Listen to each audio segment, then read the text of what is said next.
Olá a todos e bem-vindos ao Sem Rastros. Eu sou a Luciana e aqui nesse podcast eu conto histórias de pessoas desaparecidas. O caso de hoje tem tanto suspense envolvido que eu lembro que meu coração estava na boca quando eu ouvi pela primeira vez. Uma história que parece ter vindo diretamente dos filmes de Hollywood, mas infelizmente é a vida real. Sejam bem-vindos ao Sem Rastros. Essa é a história de Angela Hammond.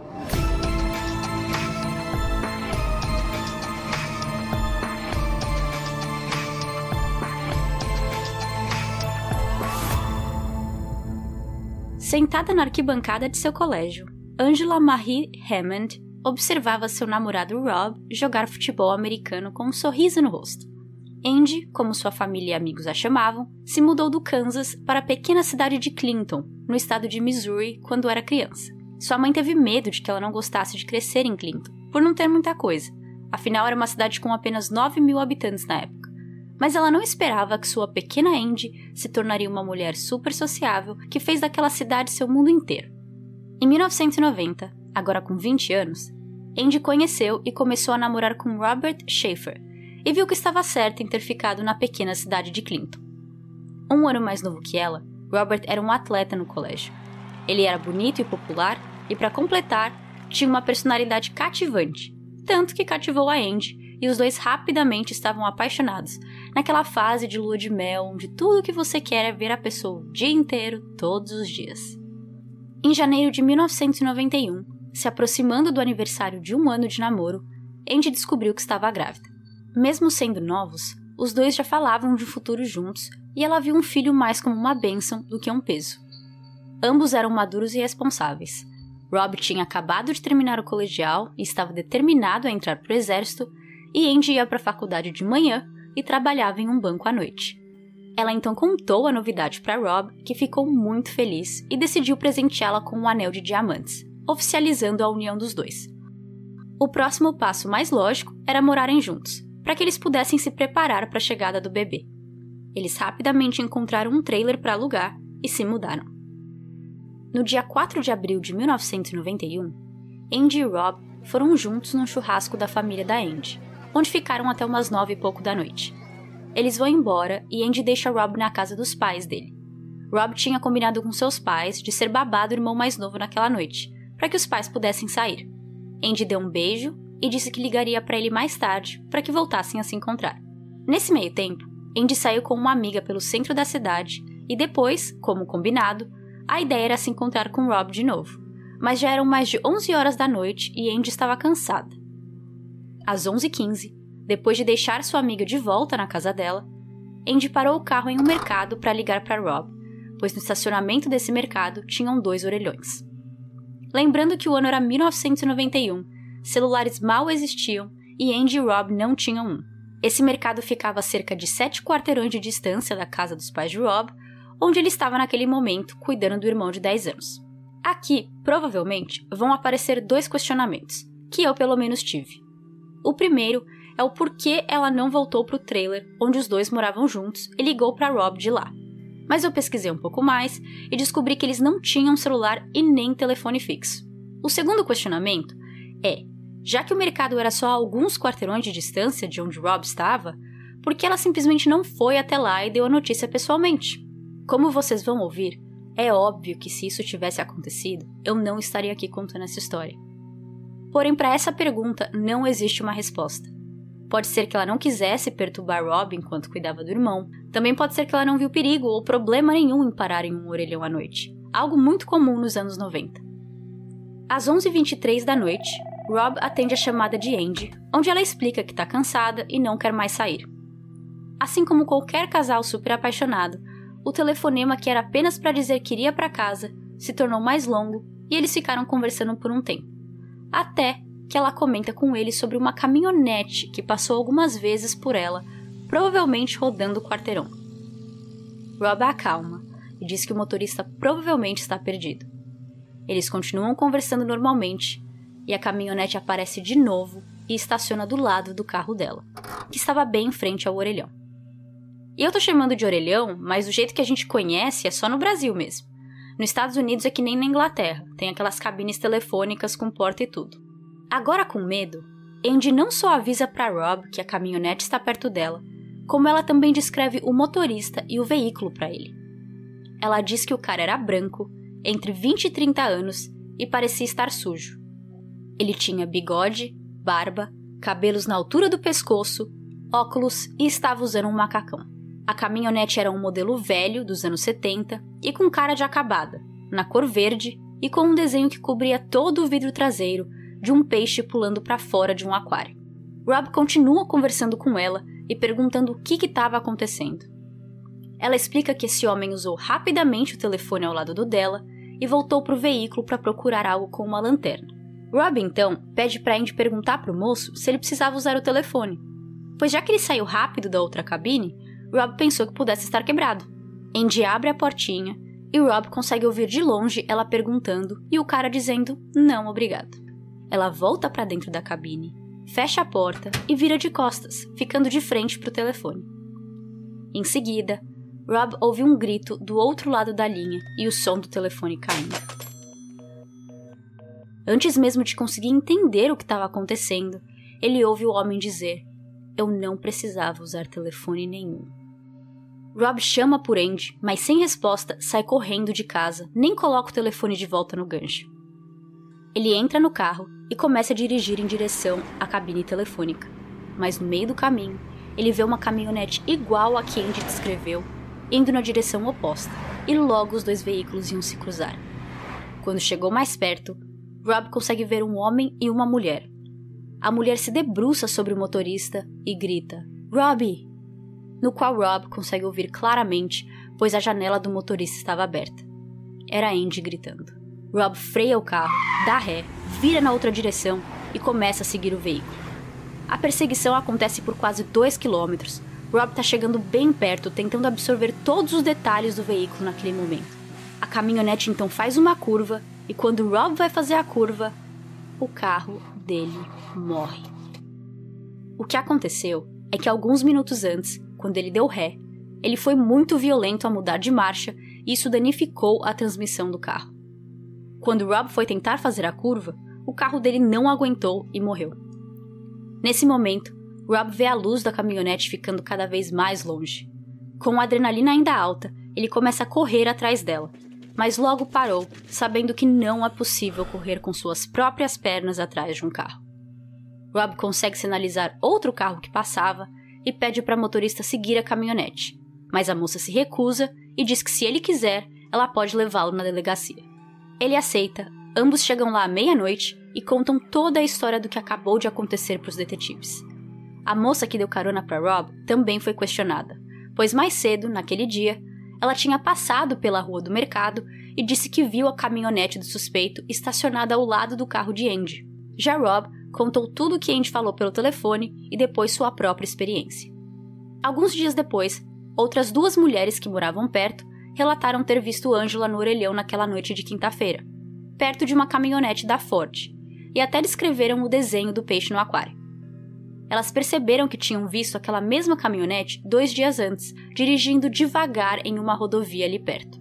Os policiais acreditaram nessas 2 moças, pois a história delas é que quando viram Andy no orelhão, elas acharam que era uma outra amiga, então elas entraram no estacionamento e dirigiram até onde Andy estava, mas quando chegaram perto, viram que não era a tal amiga e foram embora. Por isso, elas lembravam detalhadamente de Andy, do suspeito e da caminhonete.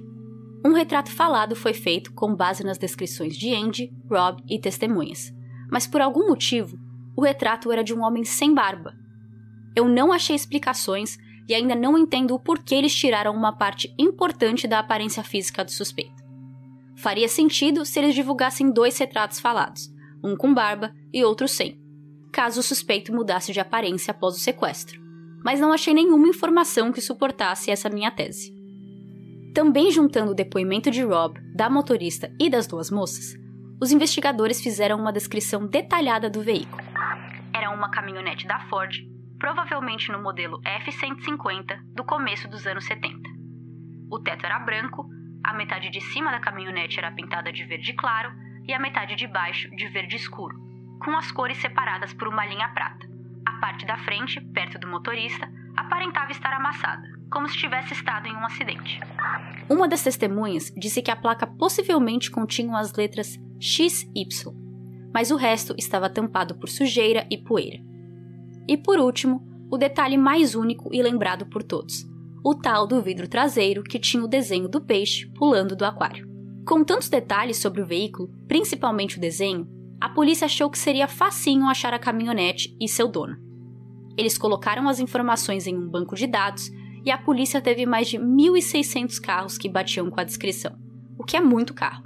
Eles investigaram e investigaram, mas não conseguiram nenhuma pista.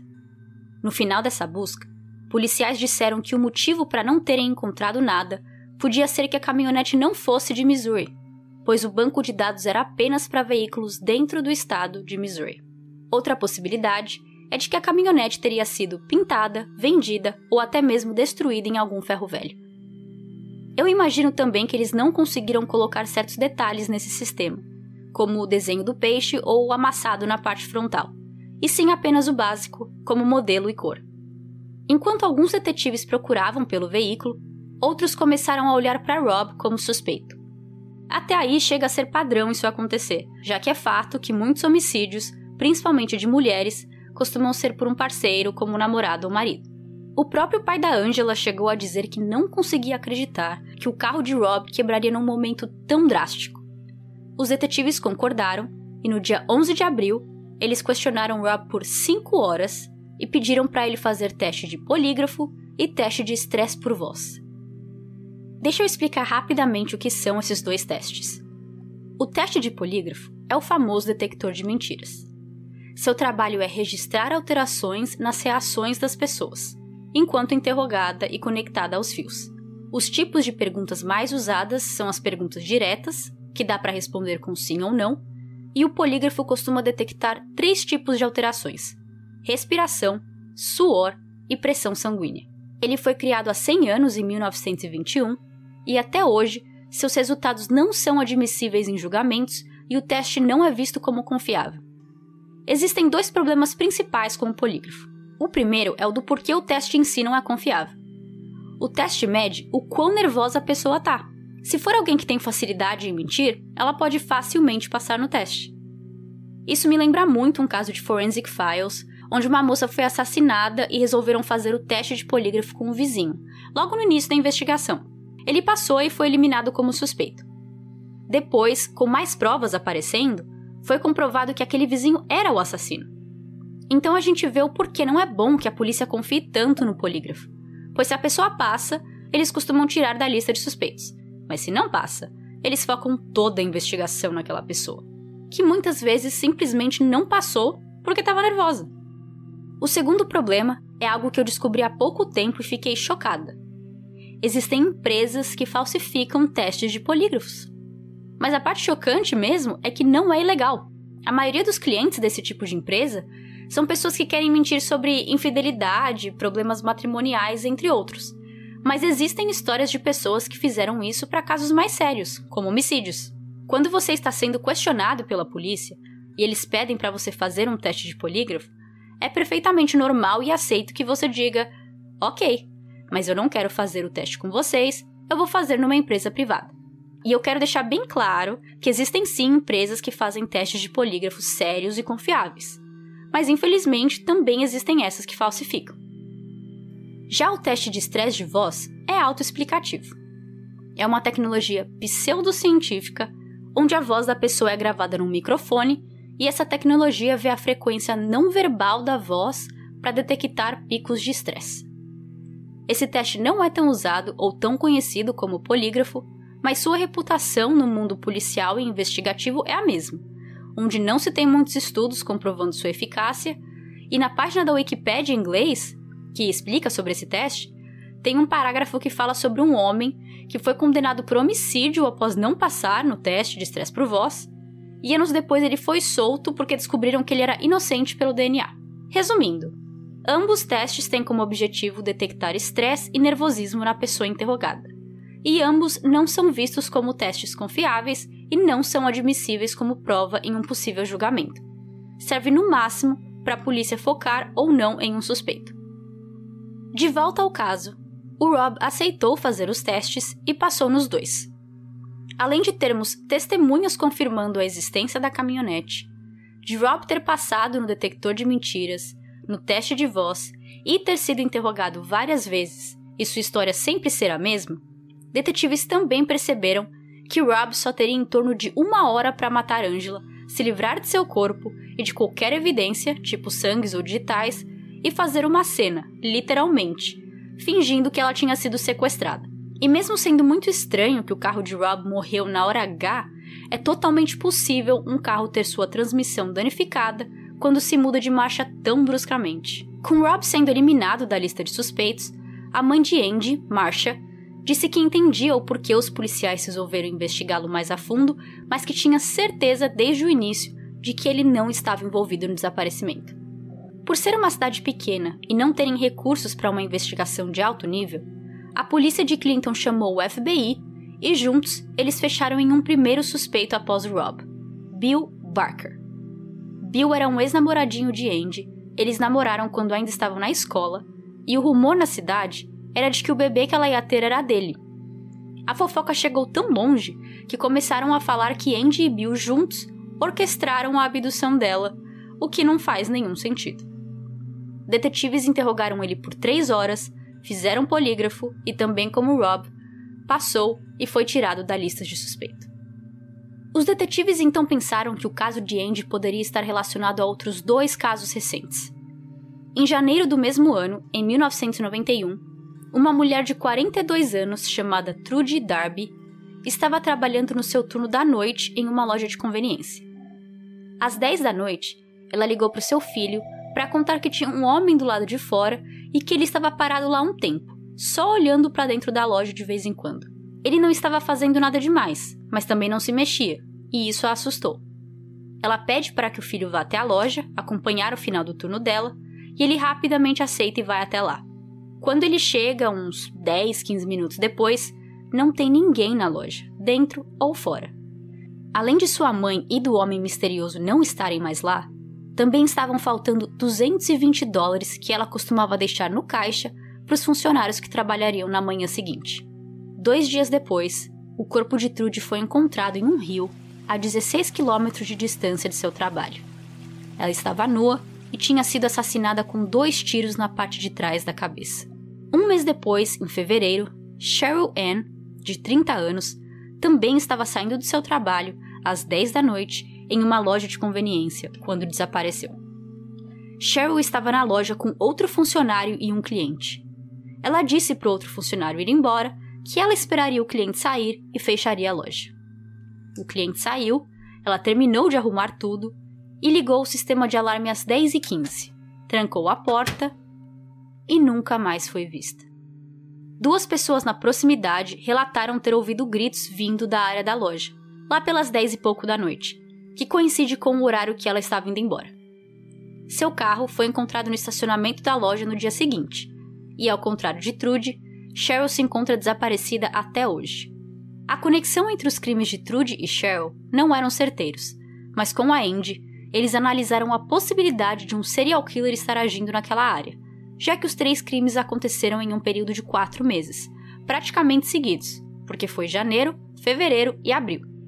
Em fevereiro de 1992, quase 1 ano depois do desaparecimento de Andy, o famoso programa Unsolved Mysteries, em português Mistérios Sem Solução, passou o caso de Andy. Para quem não sabe, Unsolved Mysteries é um programa de TV mais velho. Começou em 1987 e foi gravado e transmitido até 2010. O show era muito famoso e era popularmente usado para trazer visibilidade para certos casos e torcer para que alguém assistindo tivesse informações relevantes. O programa até chegou a ajudar 50 crianças desaparecidas a serem encontradas, entre outros feitos. Em 2020, a Netflix decidiu fazer uma nova versão do programa, uma espécie de Unsolved Mystery 2.0. Os episódios da Netflix, que no momento tem 2 temporadas de 6 episódios cada, são em torno de 1 hora de duração e se fala apenas de um caso. A versão antiga também tinha 1 hora de duração, mas se falavam de 4 casos por episódio. No episódio onde a história de Andy é contada, os policiais receberam mais de 600 pistas, no qual todas foram investigadas, mas infelizmente nenhuma foi relevante. Assim como a maioria dos casos de desaparecimento, uma recompensa foi feita para qualquer pessoa que tivesse notícias, mas nada aconteceu. Anos se passaram e em 1994, policiais receberam várias pistas anônimas que os levaram a prender Jess Rush, de 20 anos, por participar no homicídio de Trudy Darby em 1991. Então ele tinha uns 16 anos na época do crime. Ele disse que seu meio-irmão, Marvin Chaney, de 34 anos, também estava envolvido e que foi Marvin que atirou em Trudy e a jogou no rio. Essa parte da história do Jess agora é um tanto interessante. Enquanto esperava por seu julgamento preso, ele ficou amigo de um outro preso, Edward Thomas. Edward conseguiu convencer Jess de que ele era advogado e que conseguiria ajudá-lo a sair daquela situação. Spoiler alert para vocês, Edward não era advogado e não tinha poder nenhum em ajudar. Mas de qualquer maneira, Jess acreditou e enviou um total de 13 cartas para Edward, confessando ter participado do assassinato de Trudy. Ele conta que ele, Marvin e outro homem que nunca foi preso sequestraram Trudy, roubaram a loja de conveniência, a levaram para um celeiro e bateram e estupraram ela várias vezes. Marvin então deu um tiro em sua cabeça, colocou-a no porta-mala do carro e dirigiu até o rio. Chegando lá, ele percebeu que Trudy ainda estava viva e, por isso, deu mais um tiro. E aí sim a jogaram na água. Nas cartas, ele também comenta sobre outras mulheres, ou como ele diz em inglês, other bitches. Como vocês devem saber, o significado real de bitch é cadela, mas é usado popularmente como xingamento para mulheres, como se fosse puta, piranha, biscate. Desculpa pelo palavrão, mas é só para explicar o significado em português. Ainda nas cartas, Jess escreve que ficou feliz que eles conseguiram queimar o celeiro antes de serem pegos, porque senão ele seria condenado à pena de morte, dando a entender que dentro do celeiro tinham provas conectando ele e seu irmão a outros crimes. Edward entregou todas essas cartas para a polícia, que tentaram conversar com Jess para obter mais informações, mas sem sucesso. Até hoje não se sabe que outros crimes eles podem ter cometido, mas é acreditado que eles não são responsáveis por Andy e Cheryl. Jess e Marvin continuam presos. Na mesma época em que Andy desapareceu, Missouri tinha um serial killer chamado Larry Hall, onde muitos acreditam que pode ser o culpado pelo caso, pois ele é parecido com o que Andy descreveu naquela noite. Barba, bigode, cabelos médios. Ele disse uma vez que 2 de suas vítimas eram de uma cidade pequena, mas que não lembrava o nome da cidade, o que fizeram pessoas acharem que podia ser Andy e Cheryl Ann em Clinton. Mas como tudo até então, muito se especulou e pouco se provou. Larry foi detido em 1993 depois de matar uma moça de 15 anos chamada Jessica, e ele se encontra preso até hoje. Sem contar também de que a ideia de que ele é um serial killer é por suas próprias confissões que até então não foram corroboradas. Ele é tido como suspeito em vários crimes de mulheres desaparecidas e assassinadas, mas o único crime oficial no qual ele foi condenado é o da Jessica. E por último, nessa lista de suspeitos, que eu chamo de pessoas suspeitas que não se tem nenhuma prova, temos o nome Tommy Lynn Sells. Você deve estar achando esse nome familiar e é possível que você já tenha ouvido falar dele. Um serial killer famoso nos Estados Unidos, responsável oficialmente pela morte de 22 pessoas em diferentes estados no país. Ele costumava dirigir uma caminhonete, mas também roubava carros. Tommy se parece com a descrição de Andy, Rob e o retrato falado, mas com barba, já que o retrato falado estava desenhado sem. Ele foi executado em 2014 e seu envolvimento não passa de um achismo. O caso de Andy já estava frio e dormente por anos, e assim ficou até 2009. Em 2009, a polícia de Clinton convocou uma coletiva de imprensa. Os jornalistas aparecem e o detetive original, aquele que foi o primeiro a investigar o caso em 1991, disse que eles tinham um DNA que foi encontrado na cena original do crime, que era no estacionamento do mercado, e que eles acharam esse DNA quando deram uma segunda examinada no caso dela. A notícia veio como um choque. Jornalistas, pessoas que conheciam o caso, família da Andy, Rob, todo mundo ficou animado com esse novo desdobramento, e eles mal podiam esperar para uma próxima coletiva de imprensa com uma atualização. Porém, nada. Isso aconteceu em 2009 e até hoje não se tem um update no que aconteceu com esse DNA. Eles testaram? Teve resultado? Não teve? Será que a amostra era muito pequena? Temos tecnologia para fazer o teste? Não sabemos, porque eles nunca mais apareceram para falar nada. 2 meses depois do desaparecimento de Andy, Rob conseguiu entrar para o exército e se mudou para o estado de Virgínia.